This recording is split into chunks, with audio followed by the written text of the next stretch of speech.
So before I got my full frame camera 3 months back, I did tons and tons of research, and one of the things that kept coming up is the fact that full frame lenses are notoriously expensive, or they can be.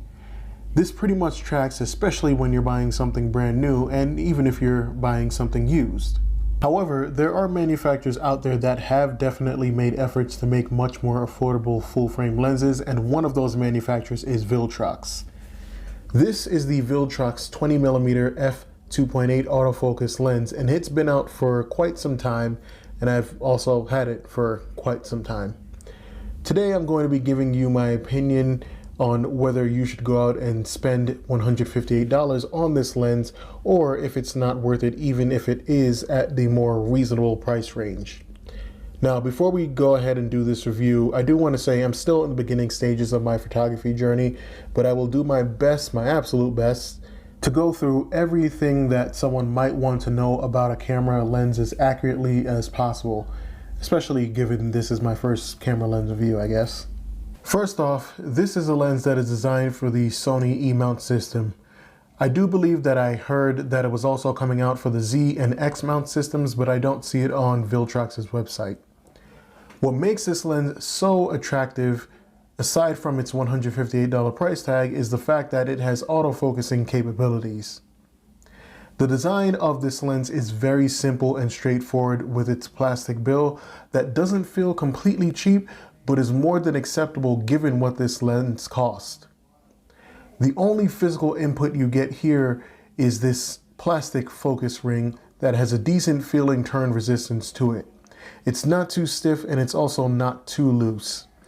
I personally find it to be pretty pleasant to use, and dialing in manual focus isn't an issue for me at all. There is a weird thing that goes on with mine where if I turn it past this certain point, I get sort of a click that I can kind of like feel through my fingers though. Nonetheless, this focus ring is very easy to dial in and fine-tune manual focus with. The lens has a 52mm thread size, and it comes with this plastic lens hood that feels okay but does flex a bit if you squeeze it. I also find that you definitely need to pay attention when putting it on, since there were a couple of times I did so without looking and part of it wasn't screwed on all the way. The lens cap that comes with it fits snugly, and it does feel very, very sturdy. If you like to travel light, then this is the 20mm lens you'll definitely want to take a look at, since it only weighs 157 grams, which is 0.346 pounds according to Google.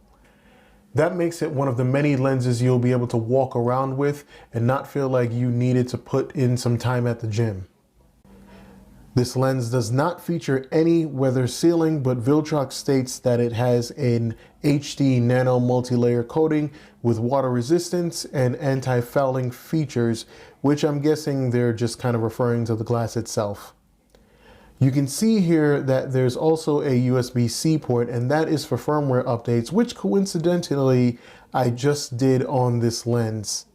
This lens does not feature any stabilization of any sort, and even though there are a lot of camera bodies out there with IBIS, it depends on how good that IBIS actually is and if it even works with the particular lens being used.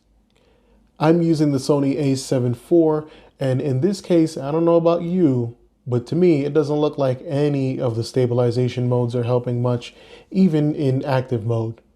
I also did try standard mode and tried manual mode also, but then again, maybe there's something I'm missing or I'm just not doing it right. Let me know in the comments if this is the case. If you're looking for the lens's close-up capabilities, then the minimum focusing distance for this lens is 0.19, or rather 0.19 meters, which means you can get fairly close to your subject to give that close-up but also wide perspective look. This lens uses a stepping motor for its autofocusing system.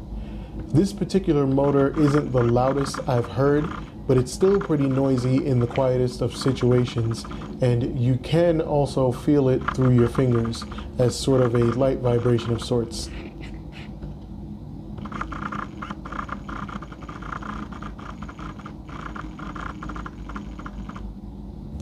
The The autofocus system, fortunately, does work pretty quickly and pretty well, so long as there is definitely enough contrast in colors for it to find what it should be focusing on.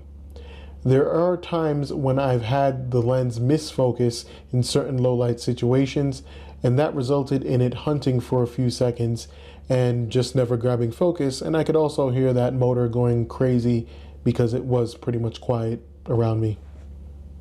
The complete viewing angle of this lens is 91.6 degrees, which probably means something to some people and nothing to others. To those it means nothing to, here's an example of what this 20mm focal length can provide when compared to a 24mm focal length, which is pretty much the closest thing I own right now. You can see here that the 20mm does show a bit more of what's in your frame, and there are obviously wider lenses than this, but you're still getting a pretty decent view to compose shots with. Let's go ahead and talk about the most important part of any lens, image quality. I'll start with the center sharpness. For the center sharpness test, I got as close as possible to my test chart in order to try and fill up the frame. I tested the most common aperture values I thought someone might use in any lens and found that center sharpness seems decent all around. But from my untrained eyes, I saw that it was best at f8, which is basically half of the full aperture range. After f8, I went to f11, and it looked to me like the fractions started kicking in, and moving on to f16 definitely solidified that thought. I guess when it comes to sharpness, though, it's more about the amount of acceptable sharpness someone is willing to accept, but I do think this lens is a pretty decent performer in this regard. As for corner sharpness, I went ahead and tested this in two ways, just because. The first method was by using the same exact pictures I took for the center sharpness test, and the results were pretty interesting to say the least. Before I say any more, let me state that this could very well be due to my lack of true understanding of the properties of wide-angle lenses, but you can see here that the corner sharpness during this test was pretty much non-existent, at least until f16, which is the only stop it cleaned up decently, actually. For the second test, I used a grid on my camera and placed it farther away so I could position my test chart in the topmost right side of the frame. Corner sharpness did seem to get better, especially at f4 and f5.6, and also at f8. As I said, I'm still a newbie, so these tests are most likely not set up correctly, but at least I hope that these tests will help someone in some way. I will say that there could also be an issue or defect with my lens, or it could just also be, like I said, my total lack of knowledge here. When it comes to vignetting, yes to vignetting. What I mean is there is definitely some vignetting, but luckily all you need do is actually stop down to f5.6 and it almost completely goes away. Actually, I think it's pretty much gone. This lens does exhibit some barrel distortion, which should be expected on a wide-angle lens, especially at this price point. Luckily, this should be very easily correctable in whichever photo editor you do use. Chromatic aberration on this lens doesn't seem to be as bad as it actually could be. It's surely present, but should be manageable for the most part, especially for those who understand how to correct for it. If you're looking for sun stars, you can see here that they're pretty decent, in my opinion at least.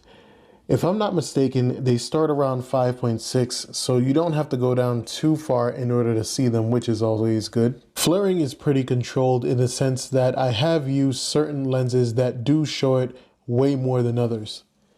While it definitely is present, it doesn't seem as bad as it could be for a lens at this price. This lens does exhibit a fair amount of focus breathing, which is something both photo and video shooters will definitely probably want to know. Notice how I place the bottles so that only 4 of the letters are in focus, and when I dial in manual focus, you see either more of them or you see less of them. The last thing to see here is the bokeh or bokeh performance, however you say that. You can definitely get it here, but it may not be up to bokeh excellence according to those who are deeply into it.